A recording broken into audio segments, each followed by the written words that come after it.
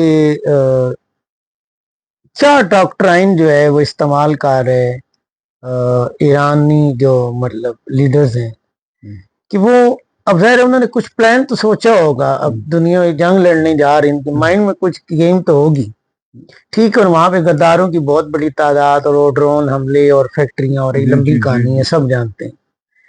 لیکن آخر ان کے دماغ میں کیا ڈاکٹرائن ہے کہ وہ آج بھی لڑ رہے ہیں، صلح پہ آمادہ نہیں ہے.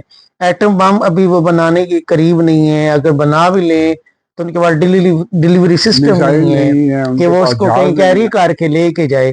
پھر اب اس کو ریزسٹ کرنا، یعنی آپ کو پتہ ہے کہ ایران کی، یعنی مجھے دکھ ہے، افسوس ہے، مجھے نعوذ باللہ استغفر اللہ، کوئی مجھے خوشی نہیں ہے، لیکن انہوں نے ایران کو ملیہ میٹ کر دی ہے. تو وہ دو جگہ انہوں نے فوکس کیا ہوا ہے اٹیک کرنے کے لیے، جو خبیث عبد النصار ہے. ایک وہ اس کا ملٹری انفراسٹرکچر کو نشانہ بنا رہے ہیں، اور دوسرا جو مطلب پاور جنریشن الیکٹریسٹی کا جو انفراسٹرکچر ہے، جو دو انہوں نے اس کو فوکس کیا.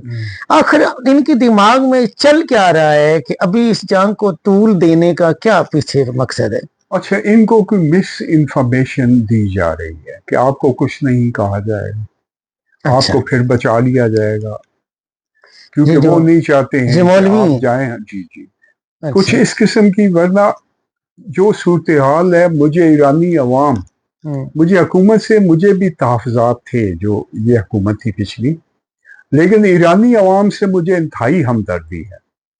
اگر ایک بھی ایرانی مرتا ہے، چاہے شیعہ ہو چاہے سنی ہو، مجھے اس کا انتہائی افسوس ہے. لیکن یہ جو ہے اوپر بیٹھے ہوئے، ان کو کوئی پرواہ نہیں. ان کو پتہ ہے ہم لڑنے کی پوزیشن میں نہیں ہیں. کبھی ان کو بتایا جاتا ہے کہ یہاں پہ ساؤتھ کوریا مدد کو آ رہا ہے، کبھی بتایا جاتا ہے کہ چائنا اپنی فوج بھیجے گا، کبھی روس بھیجے گا. یہ ان امیدوں پر ہے، اور مجھے کوئی امید نہیں ہے کہ کوئی فوج بھیجے گا، کوئی پالیسی کیونکہ ڈائریکٹ کنفرنٹیشن اسرائیل اور امریکہ کی وہ نہیں کرنا چاہتے. آلریڈی روس اپنا یوکرائن میں بری طرح پھنسا ہوا ہے، جو کچھ کر سکتا تھا. اور چین کا ایجنڈا ہے ہی نہیں. اس نے کچھ دنوں کے بعد تائیوان پر قبضہ کرنا ہے، تو وہ ایک جنگ میں پہلے انوالو ہو کر، ہو سکتا ہے اس کی ڈیل ہوگی امریکہ کے ساتھ کہ میں اس کے بعد تائیوان پر قبضہ کروں گا، اور آپ دور بیٹھ کر بھو کرنا، نزدیک آ کے کاٹنا نہیں، کہ میں وہاں مداخلت نہیں کروں گا، آپ نے ادھر پنگا نہیں لینا. اور روس کو کہہ دیا ہے کہ یوکرین میں کے ساتھ میں انوالو ہوں، آپ نے یہاں صورتحال پہ. اور پاکستان انڈیا کا جو کنفلکٹ ہے اس کی بات ہو چکی ہے، ڈیلیں ہو چکی ہیں، آپ سمجھ لیں. اچھا، اب حالت یہ ہے کہ یعنی افسوس اور دکھ کا مقام ہے کہ ٹوٹل ٹرمپ یہ دعویٰ کر رہا ہے اور نظر بھی آ رہا ہے کہ ایئر سپیس کے اوپر ایران کی مطلب فریلی وہ آ رہے ہیں، جا رہے ہیں، قبضہ کر لیے انہوں نے یہود و نصارہ نے. اب آپ یوں سمجھیں کہ ان کی ایئر فورس پاکستانی بارڈر کے قریب آپ کے پہنچ گئی ہے. یعنی اب یہاں پہ آ کے مطلب کیا آپ کیا سمجھتے ہیں کہ کیا کوئی کچھ یعنی ایسا ممکن ہے کہ کوئی پاکستان اسرائیل کا کوئی ٹکراؤ ایسا کوئی سامنے آ جائے، کچھ طرح سے کوئی دیکھیں انہوں نے جس ملک پر حملہ کیا پہلے ان کے ہاتھ پاؤں باندھے، چاہے امریکہ کے عراق پر حملہ ہو. ہوں، جب امریکہ نے عراق پر حملہ کیا تھا تو اس وقت اس نے کہا تھا اس کے پاس اٹامک ایسٹس ہیں، ہوں، اس کے پاس کیمیکل ویپن. Chemical weapons. ہیں. اچھا، اسی دور میں جو امریکہ میں بیٹھا ہوا سب سے مشہور آج کا زندہ فلاسفر ہے نوم چومسکی، نوم چومسکی. اس نے کہا تھا ہر ملک پر الزام ہے کہ وہ ٹیررسٹ ہے، لیکن یہ صرف الزام ہے، آفیشیل ٹیررسٹ صرف امریکا ہے. اچھا. کہ اس نے کہا کہ مجھے اس کے پاس کیمیکل ویپن ہیں، اٹامک ایسٹس ہیں. پوری یو این او اسے روک رہی تھی، پوری یو این او کو یہ دھکا دے کر بدماشی سے اٹیک کیے، نہ کیمیکل ویپن ملے نہ اٹامک ایسٹس ملے. یہ کتنا بڑا سبق تھا کہ کوئی چیز نہیں تھی اور عراق جیسی پرانی خوبصورت تہذیب کو تباہ کر دیا گیا، اور وہاں پہ اب 25% بندے بھیک مانگ رہے ہیں. تو مجھے 40. اب بات یہ ہے کہ اگر یہ جنگ ایران میں آتی ہے تو ایران میں اگر ناکامی ہوتی ہے تو اسی صورتحال میں ایران چلا جائے گا. مجھے اس چیز کا ڈر ہے اور افسوس ہے کہ پاکستان اور اسرائیل کا ٹکراؤ ہو سکتا ہے جب بارڈرز قریب آ اگر جائیں. ہمارا ایٹم بم لے لیا گیا، جو پچھلے نیازی صاحب کو 20% پہ ڈیل کر رہے تھے، فیض حمید زیادہ قصوروار تھا، نیازی بھی ایگری ہو گیا تھا، چھوڑ دیں اسے. وہ میں اس یعنی پہ یہ ٹکراؤ ایسا نظر آتا ہوا نہیں، یہ ٹکراؤ نہیں ہوگا، کیونکہ اگر ایٹم بم اس کا وہ لینا چاہتے ہیں تو وہ کہتے ہیں ہم انڈیا سے بھی لے لیتے ہیں، آپ بھی دے دیں. ٹھیک ہے. تو پاکستان کہتا ہے ٹھیک ہے لے لیں، تو انڈیا کہتا ہے میرے تو چائنا کے ساتھ پنگا ہے، بھائی چائنا سے تو بھی ہم لے لیں. چائنا آگے ایک دن چائنا میں کہتا قبضہ کر امریکہ بھی لیں. جمع چائنا کرا دے. کہتا ہے تم سارے لے تم وہ پنجابی اب میں کہوں گا تو شاید آدھی گالی منہ سے نہ نکل جائے، وہ کہتا ہے بڑھو، میں نہیں کرتا ہوں، تم ہوتے کون ہو مجھے کہنے والے. تو پاکستان نہ ایٹم بم دے گا نہ انڈیا دے گا.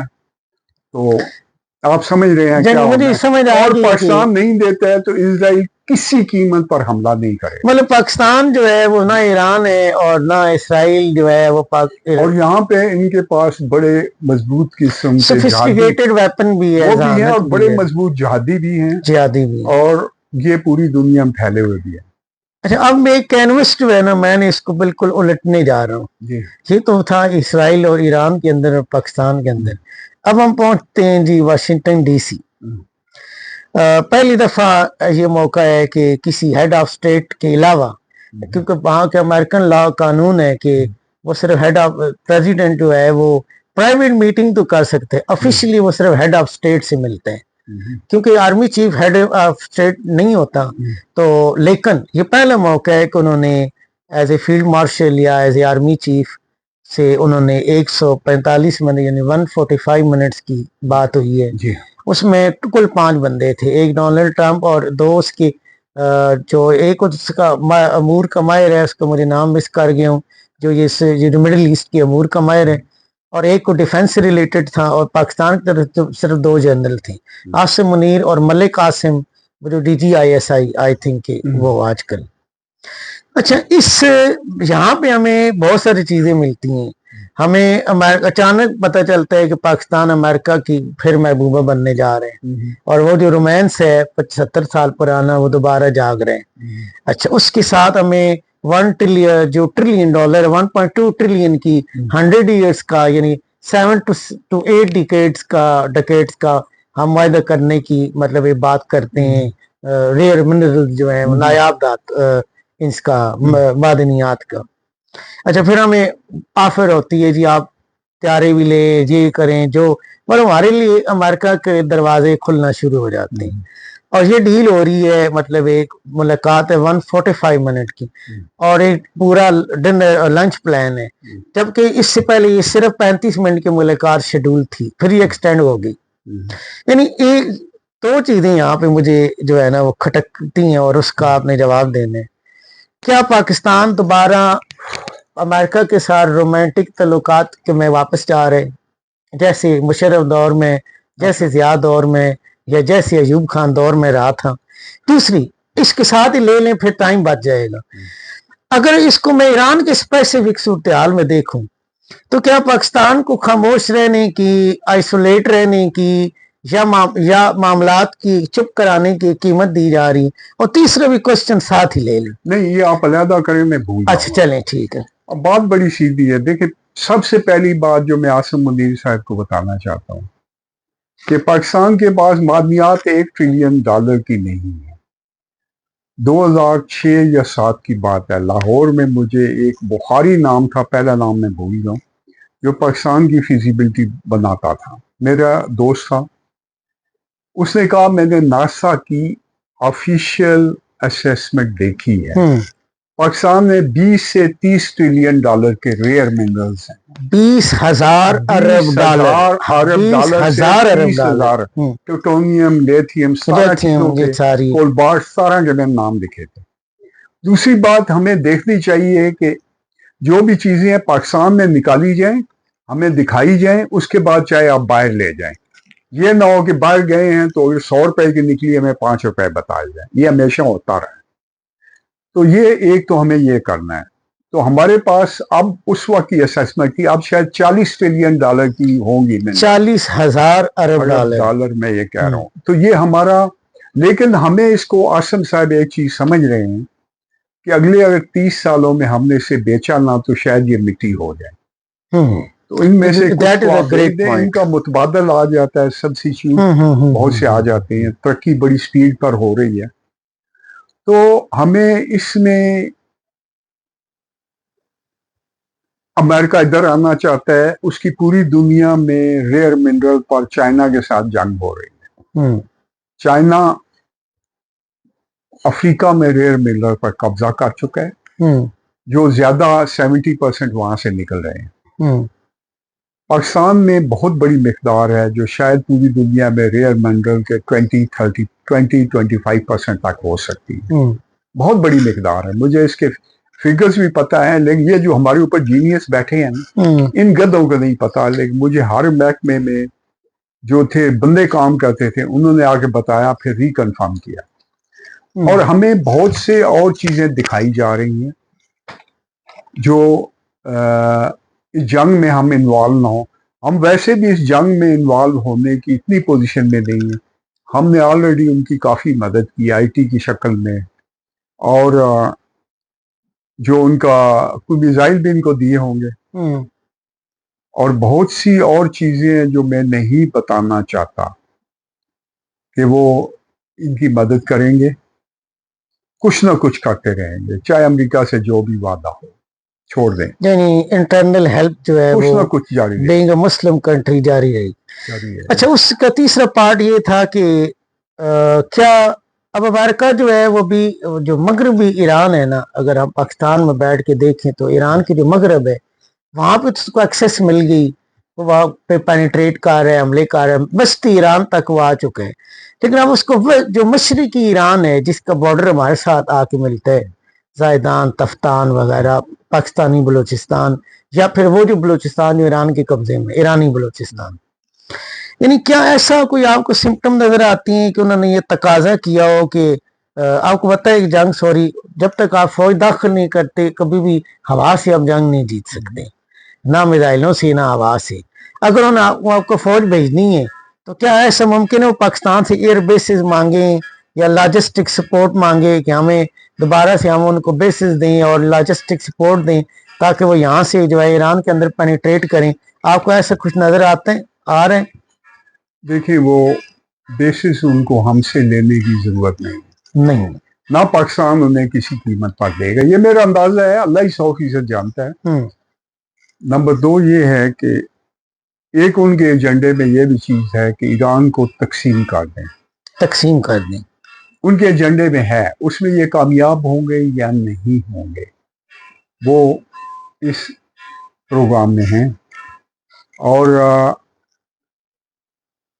امید ہے کیونکہ انہوں نے جو پہلے عراق تھا اس کو تقسیم کر دیا, کئی اور ملکوں کو انہوں نے, افغانستان کو بھی آدھا تقسیم کیا تھا, جو الائنس تھی نادر الائنس, اس کو علیحدہ قبضہ دے دیا تھا. تو یہ اس قسم کے پروگرام کرتے رہتے ہیں اور یہ چلاتے رہیں گے. یہ کوئی بڑا ملک نہیں دیکھنا چاہتے جو ان کے لیے پرابلم کھڑی کرے. تو ایران کو اس بات پر خاص توجہ دینی چاہیے کہ اگر وہ کسی کنڈیشن پر ایگری کرے, لیکن یہ یہ ایک وعدہ کرتے ہیں اور وعدے سے مکر جاتے ہیں. آپ مکر ان پر جاتے ہیں. ٹرسٹ مت ٹھیک کریں, ہے. ان پر آپ نہ ٹرسٹ کر اچھا سکتے ہیں نہ کرنا اب میں چاہیے. سوال ذرا جلدی جی کرتا جی ہوں کیونکہ کافی لمبا ہو گیا ہے, پتہ نہیں یہ لوگ پھر. اچھا, ایران کے اندر جو رجیم ہے نا اس کو چینج کرنا جیسے نظر آ رہا ہے کہ رجیم چینج کرنے کے لیے اسرائیل اور امریکہ اور باقی پاورز دور لگا. اچھا, وہاں پہ اگر وہ رضا شاہ پہلوی کا بیٹا, اس کا نام بھی شاید رضا پہلوی ہے, اس کو وہ لے آتے ہیں, تو آپ کا ایران کے اندر کیا انٹرنل انالیسس پولیٹیکل کیا ہے کہ کیا ایرانی عوام اس کو قبول کر لے گی اور وہاں پہ پیس قائم ہو جائے گا, یا عراق اور لیبیا کی طرح وہاں پہ جنگوں کا وہ ایک خانہ جنگی اور طویل کہانی پھر چلے گی اور وہی سب ڈرامہ ہوگا؟ میرے خیال نہیں لمبی نہیں چلے گی, کیونکہ جو 70-80% ہیں لوگ ہیں وہ دباؤ سے تنگ ہیں. دیکھیں, مذہب دین آپ کا انٹرنل معاملہ ہوتا ہے. صرف آپ نے اگر وہ کہا ہے کہ آپ نے اسکرٹ نہیں, منی اسکرٹ نہیں پہنتا, تو آپ نے نہیں پہننا. آپ لمبے اسکرٹ کے ساتھ یا پینٹ کے ساتھ بھی گزارا کر سکتی ہیں, ٹھیک ہے. باقی آپ کو کوئی مذہب نہیں کہتا کہ آپ عبادت نہ کریں. ایران نے اس معاملے میں زیادتی کی کہ سنیوں کے علیحدہ عبادت گاہیں نہیں رکھی. اس وجہ سے بھی پاکستان میں سنی اپسیٹ تھے, دوسرے بھی تھے.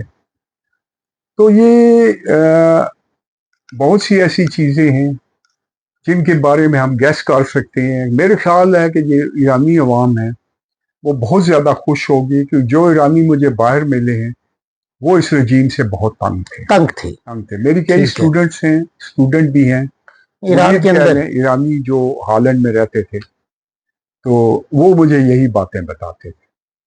وہ اتنا خوش نہیں تھے, وہ زیادہ خوش ہوں گے اگر آزاد سیکولر حکومت آئے. سیکولر اور ایک وہاں پہ جو امن پسند. جی جی. اچھا, میں آخری سوال پہ آتا ہوں, یہ بڑا پرنسپل سے سوال ہے. یعنی ایک ہے اسلام کی جنگ, ایک ہے سپرمیسی کی جنگ. یعنی کیا ایران جو ہے وہ اس وقت آج جنگ کا آئی ڈونٹ نو 8واں 9واں جو بھی روز ہے, کیا ایران عالم اسلام کی جنگ لڑ رہے, یا ایران جو ہے وہ اسلام کے اندر سپرمیسی کی جنگ کا لڑ رہے ہے کہ جیسے سعودیہ چاہتے ہیں کہ عالم اسلام کی قیادت کرے, ترکی کی خواہش ہے, پاکستان تو پریکٹیکلی نظر بھی آتا ہے کہ پاورفل کنٹری ہے. یعنی یہ اس کو ہی تو آپ ڈیفرینشیٹ کریں ٹوٹی واضح طور پہ. دوسرا نمبر یہ ہے کہ کیا سعودیہ کے ساتھ اس کا جو جھگڑا ہے یا تھا, یہ ایک مذہبی بنیادوں پہ سیکٹیرین ایشو پہ ایران اور سعودیہ کا جھگڑا تھا, یا تیل کی تجارت کے اوپر یہ جھگڑا تھا کہ کون زیادہ تیل بیچے گا اور کون جلدی امیر ہوگا؟ زیادہ تو سیکٹیرین تھا, کیونکہ یہ سعودیہ پر قبضہ کرنا چاہتے تھے. اچھا, یعنی یہ تیل کی جنگ میں اٹیمپٹ ہوئی, اس کے بعد بھی ہوئی. جی, مذہبی ایک تھا, سیکٹیرین تھا. مذہب تو اسلام ہے نا, مسلمان ہیں, وہ سنی مسلمان. مسلکی جو اصل مسلک ہے شیعہ ازم 150 سال تک سیاسی فرقہ رہا, پھر مذہبی فرقہ بنا. بنیادیں ایک ہے. اگر ان کا آپ عقیدہ شروع میں لیں, آگے جو دور چلے گئے, اسماعیلی ان میں تھے اور بہت سے تھے, بوری ہیں, میں نام ان کے نہیں لوں گا, اور بھی ان کے اندر موجود ہیں, وہ دور گئے. یہ سیکٹرین ایشو پہلے تھا, پھر مفادات آ جاتے ہیں کہ سعودی عرب جو ہے تیل کو اپنی کنڈیشن پر بیچنے کی کوشش کرتا ہے, ایران والے اپنی کنڈیشن پر. تو یہ ساری چیزیں مل جل کر پھر اپنے جو مڈل ایسٹ میں ان کا انفلوئنس تھا, آپس میں ایک دوسرے سے ٹکرا رہے تھے, اور دونوں کی فورسز بنی ہوئی تھی جو وہاں لڑتی رہتی تھی ایک دوسرے کے خلاف. تو یہ ساری چیزیں مل جل کر تھیں, لیکن سیکٹیرین پہلے نمبر پر. یعنی یہ بنیادی طور پر آئل کے ٹریڈ کا جھگڑا نہیں. اور جو ایران جنگ ہے, یہ جب ایران نے حضرت عمر کے دور میں سعودی عربوں نے قبضہ کیا, اس وقت سے ایرانیوں میں ان کے خلاف نفرت آ گئی. وہ نفرت نے مختلف شکلیں بدلی, کیونکہ ایران بہت شدید قوم پرست. جی, قوم پرست ہے. اور ان کے ساتھ ایک زیادتی ہوئی ہے کہ ایک دن میں کیسنجر کا ایک بیان پڑھ رہا تھا, اس نے کہا ہم نے ایک بڑا کارنامہ کیا ہے. کیا کہ ہم نے ایرانیوں کو ایک سپر نیشن بنا دیا ہے. وہ اپنے آپ کو سپیریئر سمجھتے ہیں. جو ناصر نے غلطی کی تھی کہ عرب نیشنلزم کا نعرہ لگایا تھا. دیکھیں, اسلام ہیں, ہم سب پہلے مسلمان ہیں, اس کے بعد ایرانی ہیں, ترکی ہیں, ایجپشن ہیں.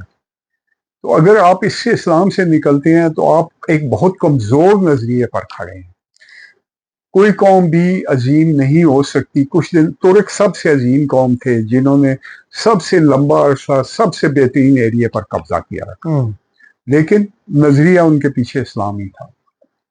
جو ایک- نظریہ ہوتا ہے یہ دنیا کی سب سے قیمتی اور سب سے پاورفل اور اصل میں سب سے خطرناک بھی چیز ہے مخالفوں کے لیے. تو ہمارے پاس وہ نظریہ موجود ہے اور ہمیں اس کی قدر نہیں، اب ایسا سمجھ آ رہی ہے. انشاءاللہ تو بڑا جلدی اللہ خیر کرے گا، دنیا ایک انشاءاللہ بہتر جگہ دیکھے گی. تو آپ کا بہت بہت شکریہ آپ کو دیکھنے کا. اگر کسی کو میری باتوں سے تکلیف ہوئی ہو، لیکن نہ میں نے منافقت کرنی ہے، نہ میں نے جھوٹ کا سہارا لینا ہے، میں صرف آپ کو حقائق بتانا چاہتا ہوں اور وہ میں نے بتا دی ہے. اللہ حافظ.